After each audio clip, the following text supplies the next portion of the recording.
ay kàddu yi cant lay doon ak kàddu yu ngërëm parce que man mii di wax su ma doon résumé tey damay wax Samba Ndiobel ci 3 laa koy résumé le social l'éducatif et le sportif.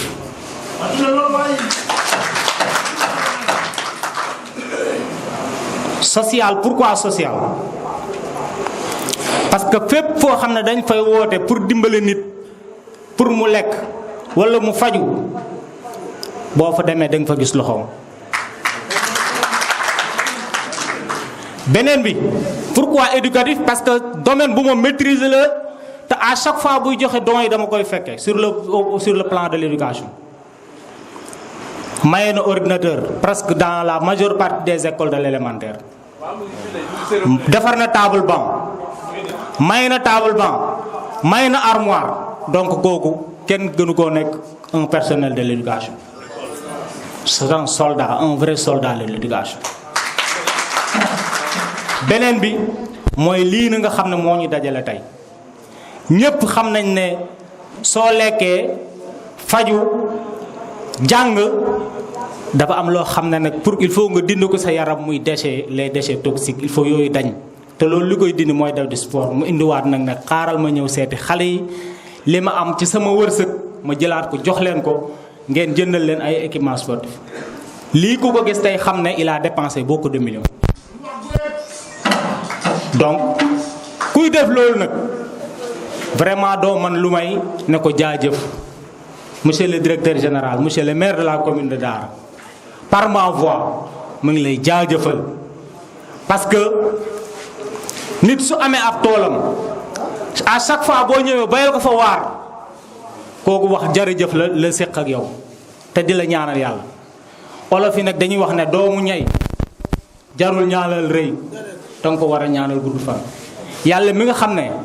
moo am lépp man lépp nekk fépp yàlla na la yàlla kàttanal guddal sa fan yokk sa man-man ba li ngay def ci population bi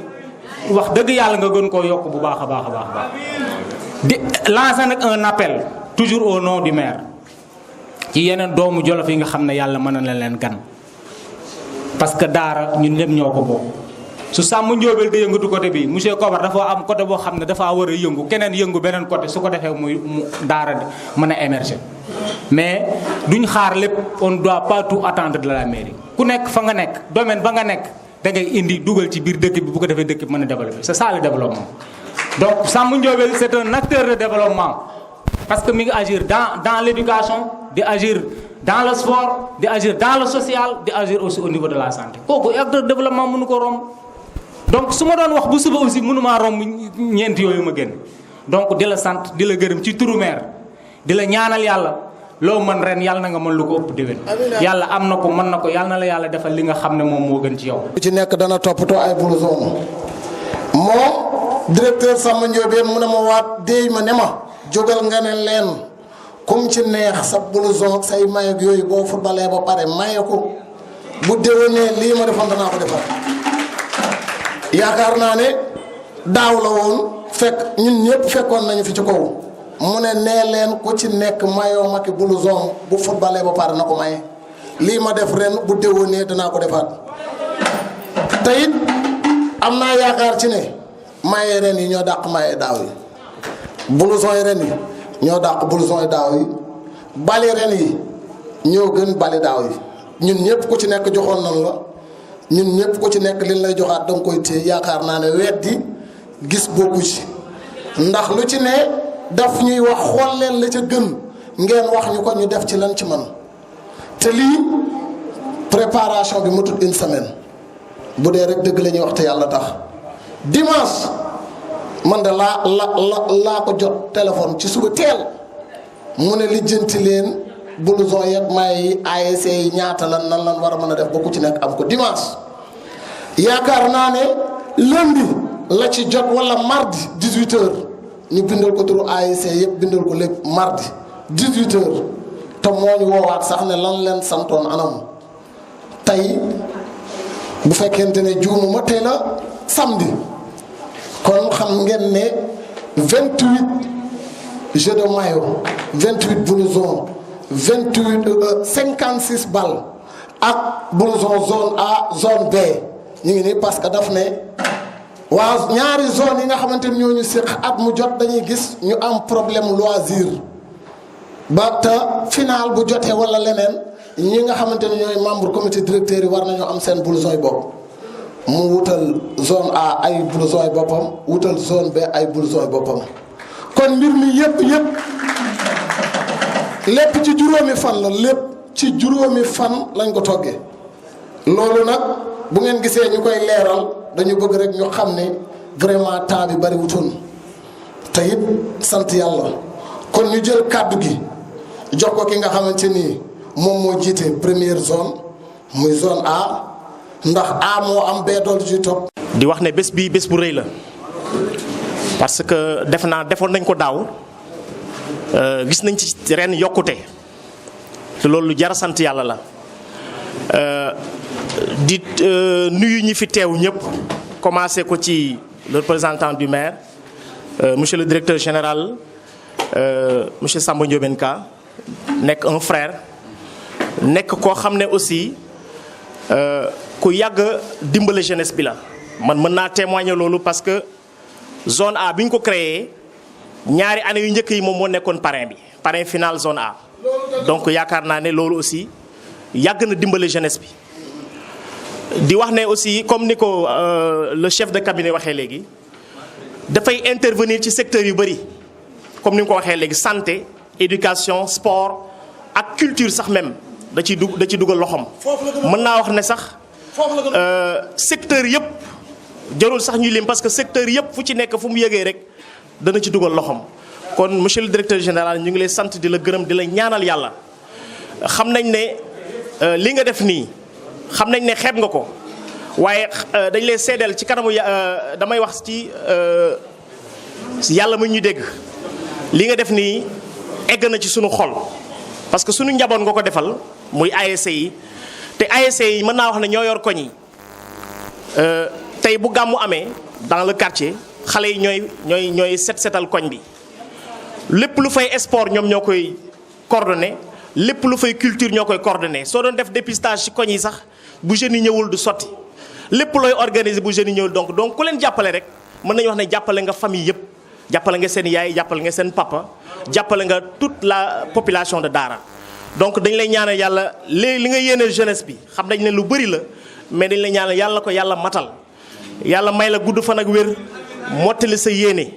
donc au nom du comité directeur et du bureau de la zone A au nom de tous les présidents d'ASC de la zone A et de la zone B nous vous disons un grand merci donc ñu ngi sant ñëpp di gërëm ñëpp di rafetlu aussi mobilisation bi ñu ngi sant ñëpp di gërëm ñëpp wasalaam.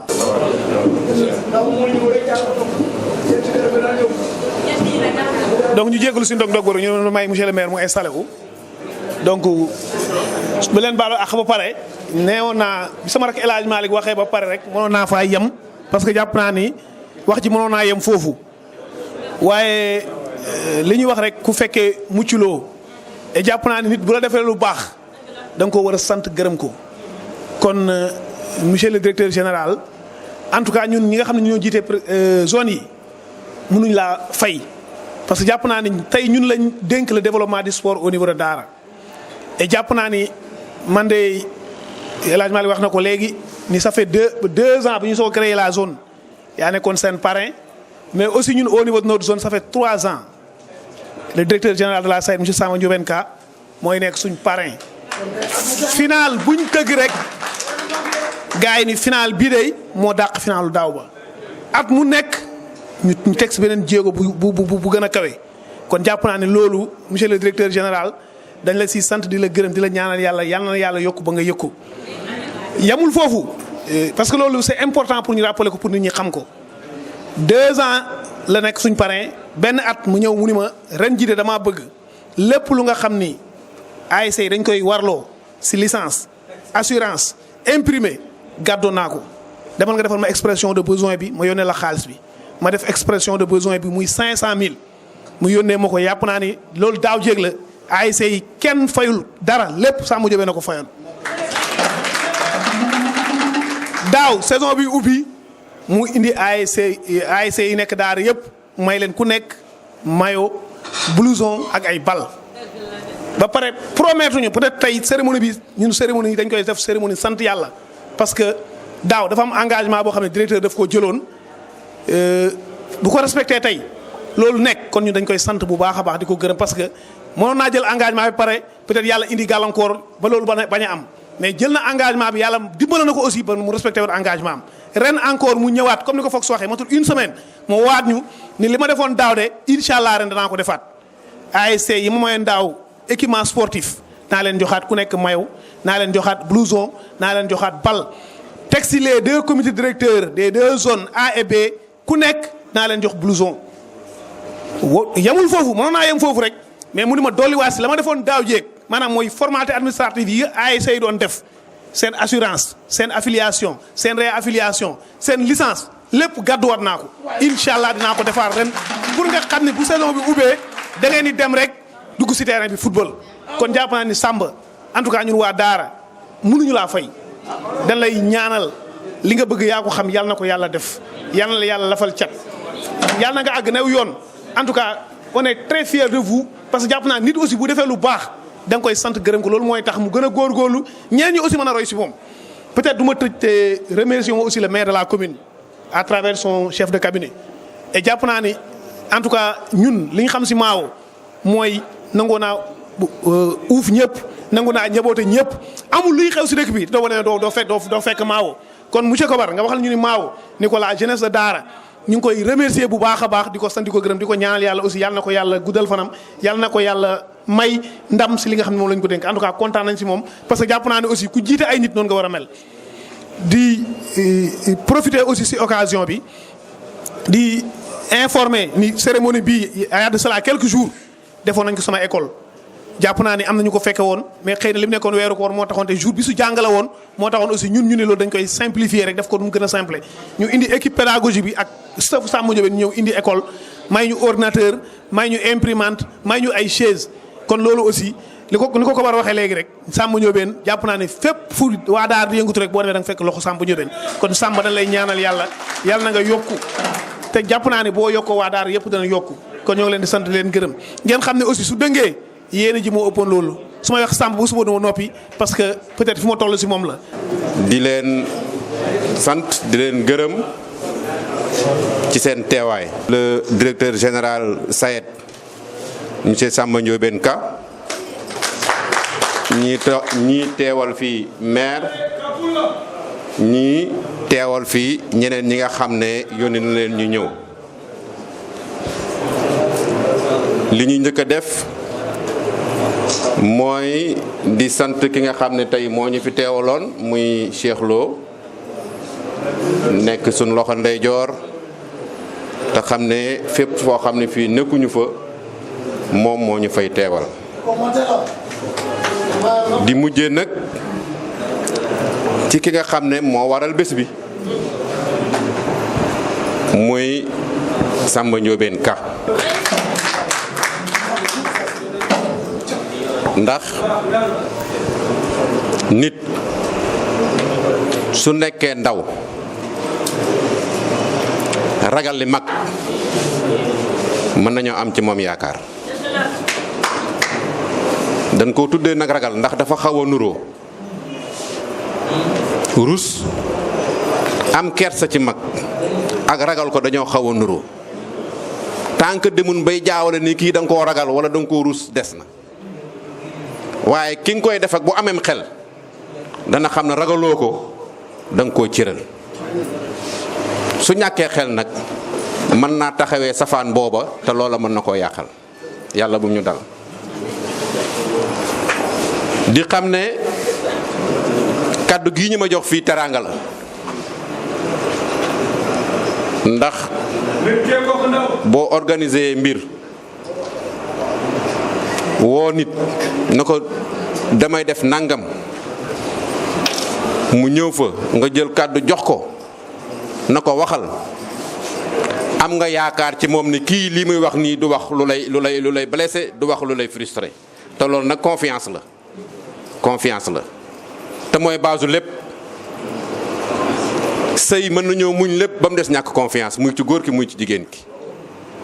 àndit loolu kon confiance mooy base u dëgëral bépp ànd yàlla na confiance boobu sax ci diggante ñaari nit ñëpp muy man mi ak moom mi ak ñeneen ñi muy ànd ak ñëpp ñun waa daara nag dañu war a sant yàlla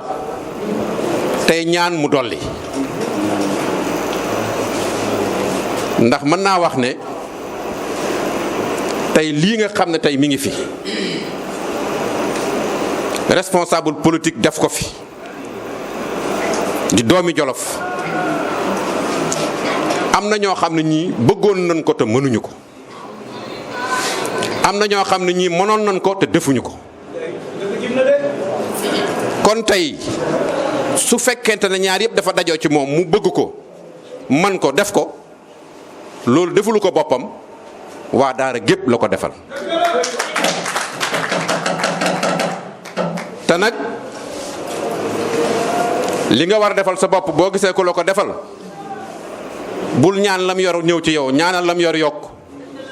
ndax moo yor wi gën a gaaw ndem bu yokkee nga yokk da nga ñaan yàlla rek mu yokk muy wenn ñaan waaye boo ne yàlla na ko yàlla xañ li mu yor ne yàlla na ko yàlla na ma yàlla jox li mu yor dafa gudd te dafa bari risque kon yoon woowu moo gën a gaaw ñaanal ko yàlla yokkal ko li mu yor su ko defee ngeen bokkandoo yéen ñaar ñëpp yokk te du am benn risque kon donc ñu ngi koy ñaanal loolu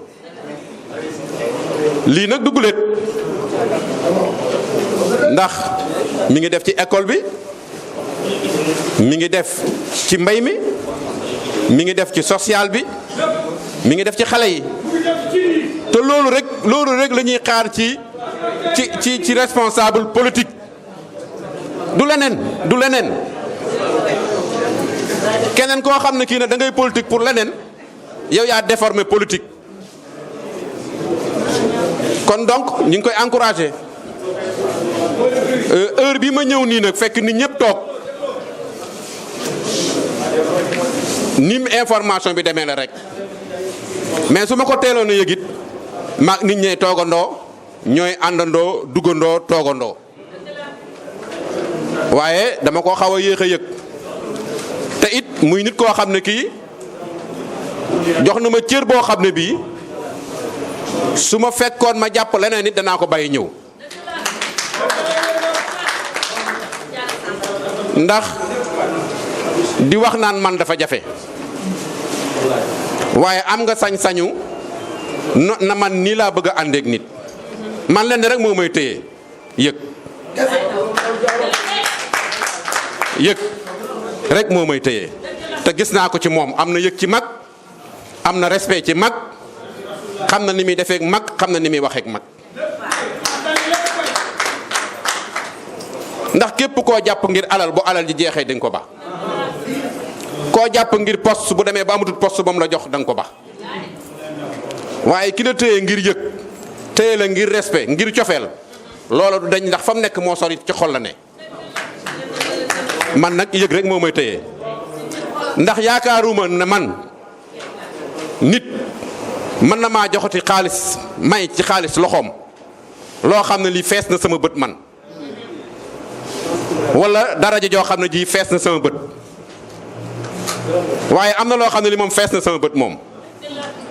mooy yëg considération Samba Ndiobène nag vraiment xale la boo xam ne bii am na respect ci mag am na yëg ci mag xam na ni muy doxalee te loolu rek moom mooy àdduna soo nekkee ndaw dugg ci géewu politique bi fekk fi ay mag fekk fi ay gone respectel ñëpp ku xamul nag li nga ko jox nga téye jox keneen ku ko xam ñun nag ñu ngi lay sant di la gërëm ndax bi la yàlla joxee teraanga ji nga xam ne mën nga cee sédd nga ma man te pourtant nag bu la neexoon bañ koo def ndax ànduma woon ak yow bu la neexoon nga ne am du ma ko dooleel parce que su ma ko dooleelee mu am doole te nekkut sama waay bokkut ci sama sensibilité bu la neexoon nga def loolu mais defoo ko fa nga xool moo sori fa nga xool moo sori asi gor boo ko bëggee tëral da nga koy teral waaw te ni nga ko defee noonu la ni nga ko defee noonu la te it vraiment ñëpp xam nañ ne kontaan nañ ci ndax li ma ci dégg ci ñoo xam ne ñi ànduñoo ak yow ñu encouragé ma ci ba tax ñu jaral leen ñu bëgg a bàyyi leen nekkoon ñëw ànd ak yow kenn xamul nu mu toll.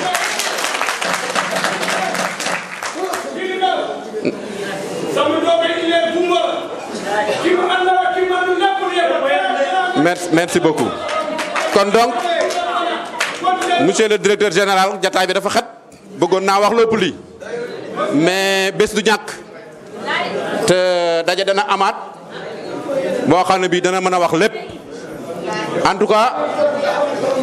danaa wax histoire danaa paqueté it danaa sànni ku teqan ñi nag liir texte bi noo ko liiree rek interprété ni ko ñun Daouda Sow dafay nekkoon dëkk Linguère ànd ak Maguette Lo dëkk Linguère ñu ñuy paqueté sunu yaay yeeg sunu maam yi di ñu yóbbu Linguère ñuy xiif ak mar booba dañoo màggalewut te it amun woon ñu toll ni ñun toll amun woon li man nin man te bëgg nañ ci leen yor ñu demoon doon ko wuti biñ ñëwee Djiboka ñëw Habib Sy ñoom ñëw pour résumer biñ ñëwee it ñoo yore woon département bi ñoom ñëpp daanaka Linguère lan basé woon biñ demee ba ca jamonoy Ablaye Wade ci la Djibo ñëw wut kër daara mais taxutoon mu milité fi suñ demee nag ba nga xam ne nag léegi ñun tey suñu neexee dem bu ñu neexut duñu dem ndax màggale nañu nan tëye ci liñ yor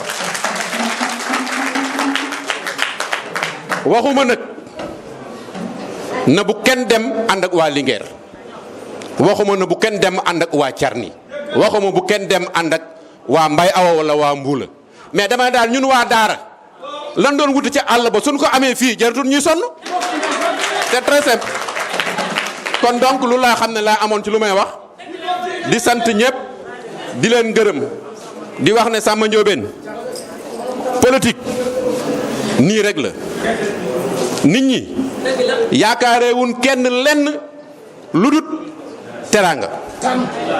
am na ñoo xam ne ñi deewun dara jotu leen woon te tey boo demee seen kër yi kenn topp leen lan leen den toppee leen yoratut te ban ko yoree nan ko waroon a doxalee ba tax bu demee nit ñi topp leen doxalewun ñu ko man de bàkkuwuma ca dëgg neex yàlla waaye nag kuy politique foo jaar da nga wax nag 2009 laa gëj a am ndomba tànk boobaak léegi ay at la waaye samay responsable ak samay militant li ma ci ñàkk am na ñoo xam ne ñii leen amoon ci ay responsabilité amoon ko fii ci commune Daara amatuñ ko koñ boo dugg da nga gis kenn kuy dox ñu ne kay nitu gite la te démb taxoon defal loolu ndax ëllëg bu ñu demee ba nga war a wutu ñu ne démb Samba Ndiobène defoon na fi nangam ñun ñëpp na leen ko jàppale ndax bu amaatee def na mu defaatoon. ñu ngi leen di sant di leen gërëm di leen xamal ne lii yëll gannaaw yàlla bés bii ak lu fi am ak lu fi jàll ak fu ñu jëm yéen la kon ñu ngi leen di sant di leen di gërëm lii nag bettuñu tey ci bés bi ndax di du tey la tàmbali. bu mu tàmbalee yàgg na bàcc 2008 ba tey fu ñu taxaw nii développement Daara rek la xool développement département Linguère rek la xool kon Samba Ndiobène tey bu defee lii ci Jolof xam leen du gulet man damay dem sax ba wax ne bàcc du politicien ab social la bàcc deful dara luy muy politique lépp lu muy def na jàpp man ngir yàlla moo tax may def lépp lu muy def ñu digal bëgguma sax man ma fenc donc kon loolu mooy firndeel bàcc am na lu muy def loo xam ne nit ñi sax yëguñ ko kon loolu ñu ngi koy sant di ko remercier di ko gërëm di xamal ne waa Daara yëpp ñu ngi koy ñaanal yàlla na yàlla nangu ñaan yi ñu ngi feddali kóllëre ci ñoo xam ne ñii liggéey bi bu mu sumba ak léegi musuñu sonn mooy staff bu gën a proche Samba Ndiobène parce que lu Samba yëkkati balaa mu daaneel ñu wax lu bàcc yëkkati te responsable politique bu nekk ci Jolof mu ne man duma responsable yeneen responsable lépp li may def li yéen koy décider man duma ko décider ci Samba Ndiobène mi laa ko gis ndaxte bu ñu àndee doo xam ne moom moo ñu jiitu bu ñu àndee doo xam moom mooy suñu kilifa ñun la jàppee kilifa ñun ñoo xam ne ñii lépp lu muy def wax ne yéen a koy def du man donc loolu ñu ngi koy remercier di ko encourager ci loolu bu ñu amoon ñu bari ñu mel ne moom yaakaar naa ne Jolof dana gën a avancer. kon maa ngi woote appel ci jeunesse Daara ci population Daara xam leen ne Samba Ndiobène lu mu mébét ci Jolof ci département Linguère du lii rek parce que bàcc xool kenn lu muy xool mooy lu Jolof soxla xoolu kii laa ànd ak xoolu kii laa ñàkk ànd ak bàcc lépp ñëpp nitam lañu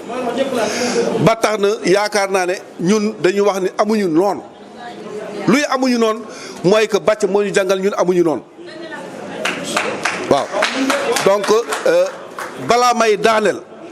man li may wax rek mooy staff bi laay ñaan parce que ñoom dama leen di gërëm di leen sant parce que lépp ñoom la duma lim nag di juum staff bi laa wax parce que li mbir mi lu mu rëy buñ ci jàpputoon affaire bi toll nii bàcc damay wax ci tuuru bàcc ndaxte lii moom moo ko war a wax mais moo leen di sant di leen gërëm te man mii ngeen teg seen kilifa yàlla na ko yàlla eggale lu ngeen seenu ci man te man gisuma ko yàlla na ko yàlla def ndaxte yéen mi ay jàmbaar ngeen ay gor ngeen ay gone yu yaru ngeen la jeunesse Samba Ndiobène gàcce ngaalama ñu ngi leen di remercier di leen wax ne continuer leen ci semaine bu ngeen jàpp yàlla na leen yàlla jàppale.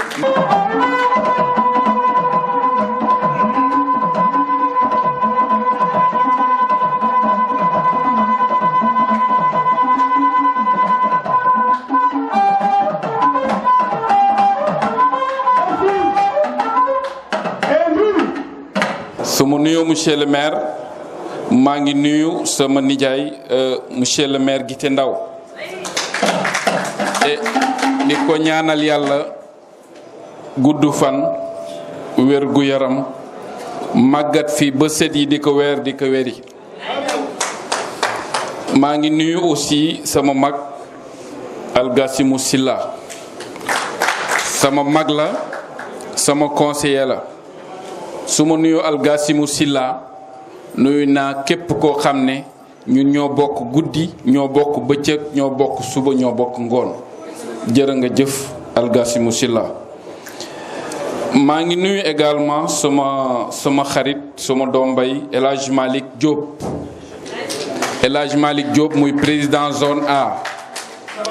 su ma ko nuyoo nuyu naa képp koo xam ne ci zone A nga wuyu mais aussi di profiter de occasion bi di ko féliciter par rapport ak action yi muy def dañu naan nit loo soxor soo gisee lëg mën nga ko seedeel moom gudd nay nopp El Hadj Malick nag wax dëgg fa yàlla liñ lay dénk mu bari mu néew la compétence y est donc on te félicite par rapport à ça mais aussi on t'encourage à persévérer parce que c'est pas facile d'être au devant su loolu weesoo dinaa ñëwaat ci zone B muy sama magu bopp sama xarit également mon conseiller de tous les jours mooy Cheikh Niang su ma la nuyoo nuyu naa képp koo xam ne zone B nga bokk et di profiter aussi ci occasion bi di leen naan ne olof yi ñooy wax ne lu ñu bokk des koy séddoo nañ koy séddoo zone B depuis ces années yépp may nekk le parrain bi yoon dama leen ñaan ngeen may ma sama nijaay Guité Ndaw mu nekk le parrain de la zone B.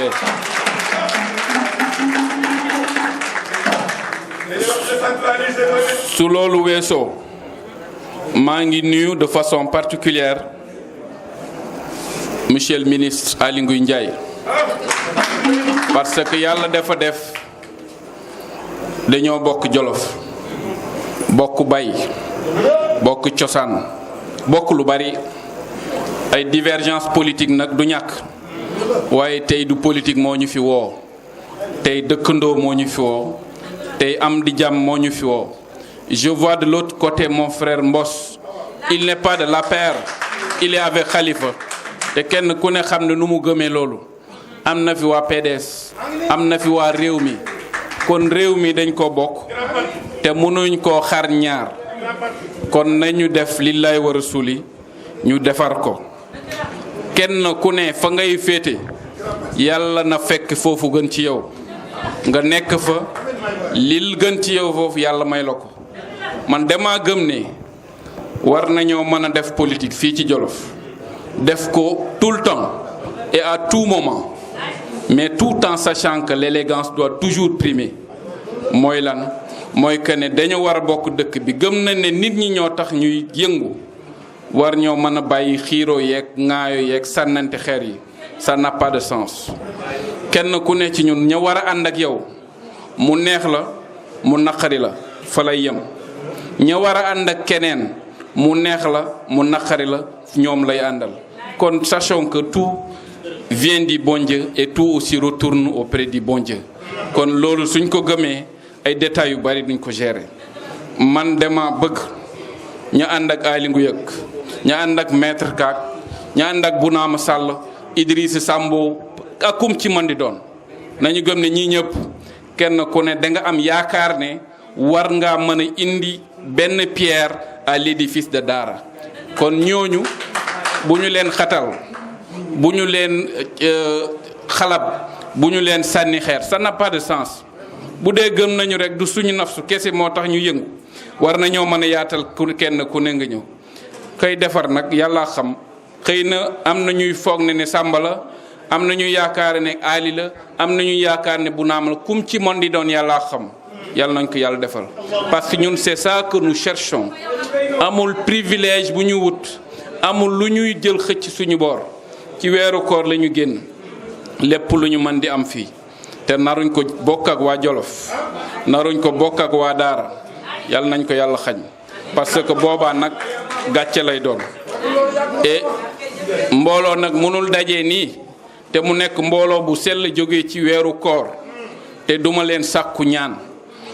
ba ma leen di sàkku mooy benn ngeen ñaanal ñu yàlla musal ñu ci bew fu ñu toll ñoo ngi leen koy ñaan ngeen ñaanal ñu ko parce que bew fu mu dugg rek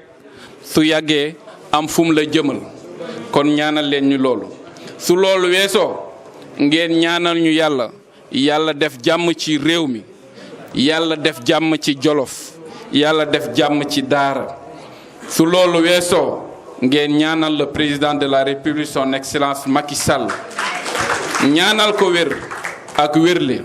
ñaanal ko également li nga xam ne mu ngi koy sumb pour réew mi yàlla may ko nu mu ko yeggale ñaanal ko également deuxième mandat bi nga xam ne soxla na ko et dès le premier tour yàlla may ko et leneen li ma wax leen que ni sant yàlla ñun waa Jolof parce que dañu ne soo nekkee de l'autre bord liñ lay njëkk a wax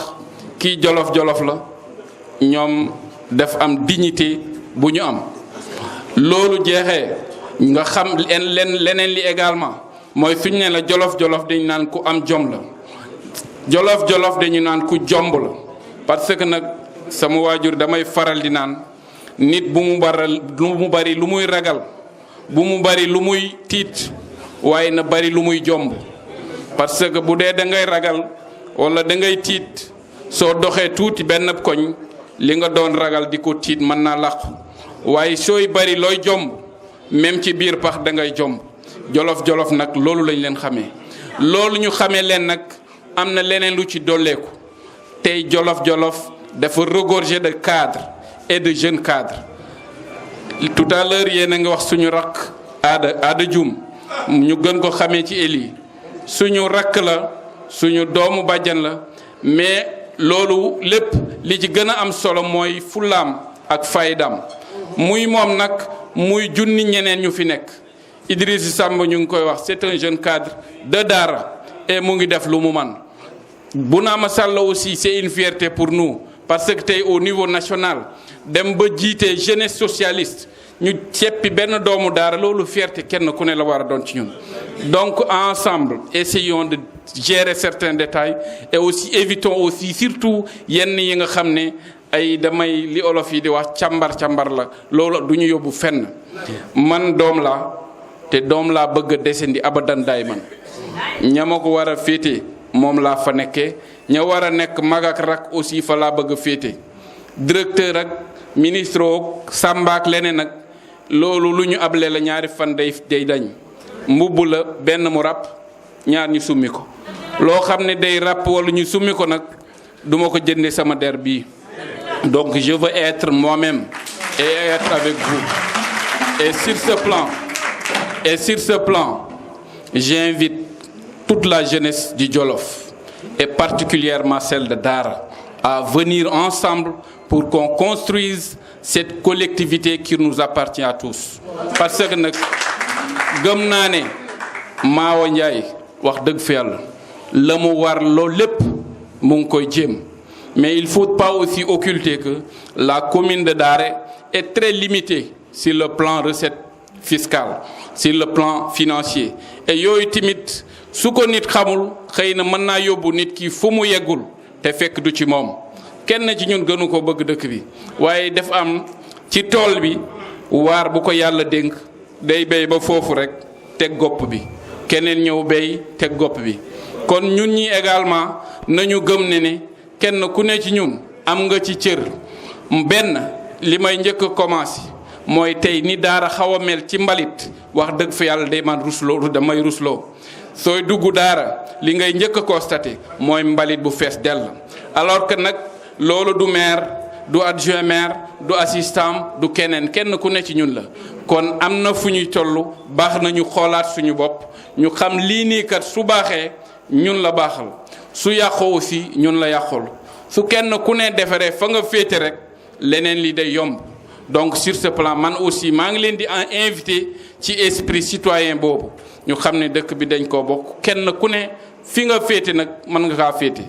nañu gëm ne su ngeen bëggoon ñu ànd ak waa Daara yépp ñu ànd ak Samba Ndiobène c'est pas possible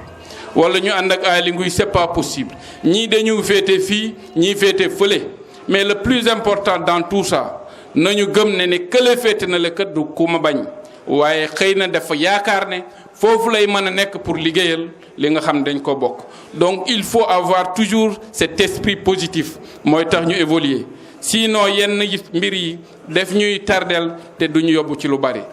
et su loolu jàllee également ci li nga xam ne def nañ ko muy wàllu ko équipement ñiy def nawetaan la ñu sóoraale waaye équipe basket bi également dinañ ci góorgóorlu suñu kéemtalaay kattan wutal leen ay équipement ñi nga xam ne ñooy def taekwondo aussi luñ ci man danañ ci góorgóorlu suñu kéemtalaay kattan et su loolu jàllee nag ci jigéen ñi lay tourné di leen naan koñ yi ñu dëkk mbedd yi su setee am ngeen ci cër su xawee mel ne ni am ngeen ci cër exemple lay joxe Touba da ngay dem foofu chaque jeudi wala mercredi da ngay gis jigéen ñu baax yi sol ay blouse ñu yore seeni balai yore seeni râteau bu ko kenn ku ne defoon par fukki nit par ñaar fukki nit ni ngeen amee ay groupement di daje par mercredi di cotiser ngeen naan ne koñ bi kat ñoo ko moom ñoo ko war a defar mercredi bu ne ngeen génn defar koñ yi foog naa ne même ku doon yàq su demee benn instant dana rus a yàq sur ce plan ñun dinañ leen wutal ay blouse wutal leen ay brouette wutal leen lépp loo xam ne jumtuwaay la pour ñu mën a nettoyer dëkk bi dañ ko bokk donc sur ce plan dinañ ci góorgóorlu la des nag balaa ma daaneel kàddu gi di jégluwaat encore une fois de plus ci ñëpp parce que nag amal nañ leen àq ñun lu ñu am tey dug suñu juddu dug suñu compétence dug suñu expertise yàlla moo ko dogal démb laataan tey waaye jaarale ko ci seeni loxo yéen waa Jolof yéen waa Daara man lu ma am tey ba di ko ndamoo yéen a ci jiitu parce que nag mën naa ne bulal laa juddu waaye tey ci tey lépp loo xam ne gëm naa ko te am naa ko yéen daara yéen a ci jiitu kon ala sagam ma sant leen ko gërëm leen et ci leneen li di jéggalu aussi ci téléphone bi parce que xam naa ne salle bi soo compté téeméer juróom benn fukk yi wala juróom-ñaar fukk yi danañ le woo naa Samba Ndiobène 20 fois jëluma waaye na ngeen xam ne du ñàkkal fulla du ñàkk ormal waaye yàlla dafa def ñoo nattu tey ñu yenu loo xam ne c'est vraiment le pays en entier donc am na loo xam ne suñ ko bëggee boole ak téléphone tout le temps c'est pas évident moo tax j'en profite ci occasion bii nii di leen jéggulu ci loolu ngeen xam ne su ma sañoon fu ma toll maa ngi jokkoo kenn ci yéen parce que koo xam ne soo jokkook moom mu ne la jërëjëf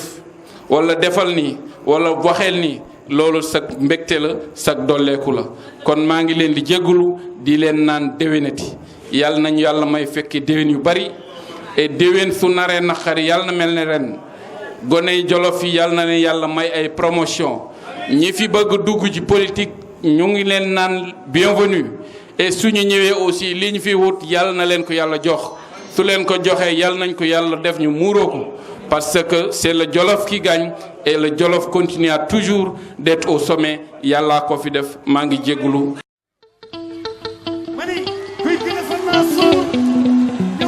Ça c'est dédié à la jeunesse sénégalaise.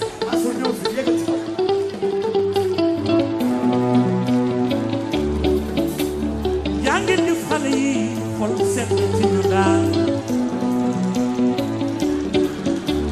gis naa seen taxawaay yi dem leen bul leen ragal ndax yéen a ngi kër këri liggéey di ko matal nañu leen yombalal liggéey jàppandal te gunge leen kontaan naa